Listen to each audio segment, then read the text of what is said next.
Je suis né dans un petit aubourg, tout à contre l'église, sans pour autant qu'un ange soit penché sur mon berceau. Ben vite, mon entourage a rendu compte que je croissais au point comme un gamin ordinaire. Ma mère en avait bas de la misère, tandis que le père m'a vite tourné le dos. C'était pas moi qu'allait prendre sa suite. Tout en bernaudé que j'étais, de mes 10 doigts, et parfois de mon cerveau. Mon entourage n'avait de cesse de m'agonir de crasse, j'étions leur souffre-douleur, à cette engeance de malheur. Ma mauvaise mine allait de pair avec ma jugeote qui broncille. Point marcou en tout, mais berlaudio pour de bon.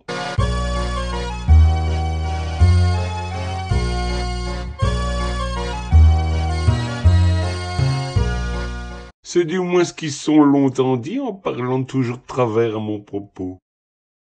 J'en avais cure vu que j'avions tout le temps de me berlasser et d'observer ce monde qui s'armue pour gagner sa croûte en faisant tant de simagrées que c'en était une honte.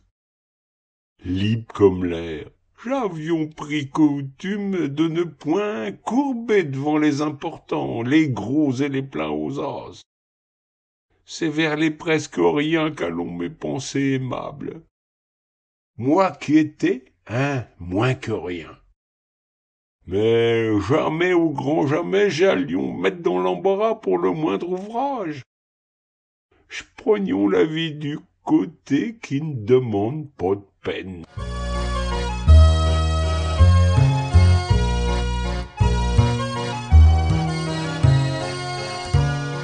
Quant au dimanche, tout ce monde se pressait à l'office en randonnion après avoir pouillé leurs biaux habits. Moi, j'allions courir la lande, loin de leurs genoux-flexions de pacotille.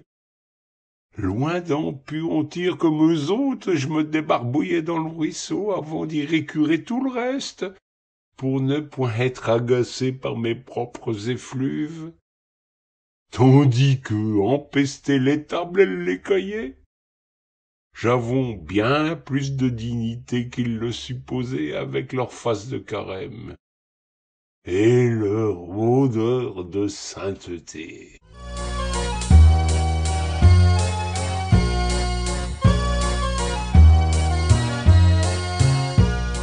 Puis, la messe achevée, ils se démenaient comme de beaux diables à lever le coude pour moult prétextes et tenir des propos lestes et malvenus aux jeunes filles, jusqu'à finir fin sous à souffler dans un chalumeau, à dégueuler leur trop-plein avant de s'écrouler dans les bouchetures.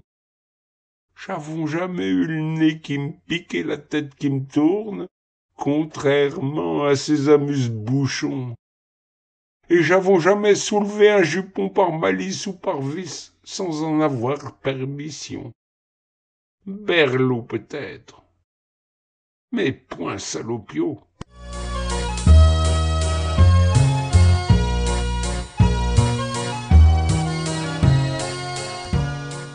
Bien sûr, pour la bagatelle, j'étions toujours de la revue. Avec ma mine, ma bosse et mon pied beau, les demoiselles tournaient les talons et s'en sauvaient ben vite. Même si leur avons jamais fait de mal, elles m'agonisaient de vilains propos, m'ont montré du doigt en me fuyant comme la peste. Alors, pour l'amour, avons d'autres manières de m'en occuper tout seul, à ne pogner le cœur gros et l'âme en peine.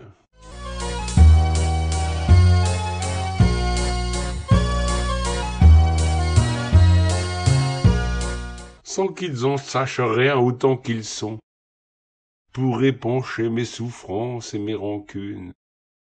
Je glissions sur le papier vert que je retourne à ma façon. Mes mots sont sans doute tout de travers. J'ai ton point d'aller ben longtemps à la communale, mais ça n'empêche pas que j'y mette du sentiment et des pensées bien troussées. Mais pour eux autres, un poète, c'est un gars qui a une bonne mine et de l'instruction.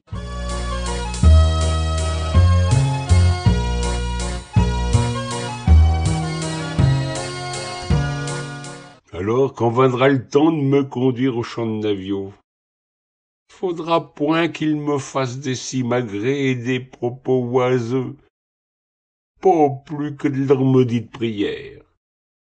M'ont toujours traité comme un chien ou ben pis, qui me mettent donc en terre pareillement, sans la moindre pierre.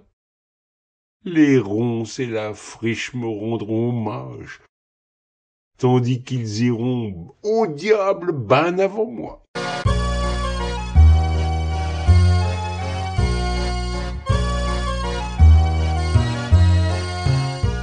Ben plus tard, lors des veillées, ils auront souvenance du gars du charron, celui qui était tout bancal et point toute sa tête.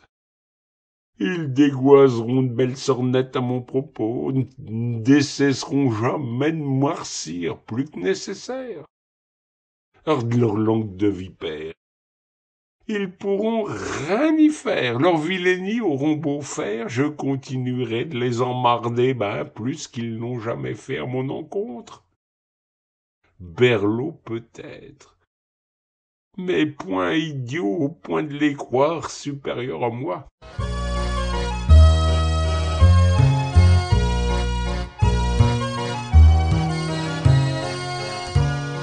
Et puis, y aura ben un baveux pour dénicher mes pauvres écritures, qui emboucheront un coin à toutes ceux qu'aura un fait comme des binets de mon vivant.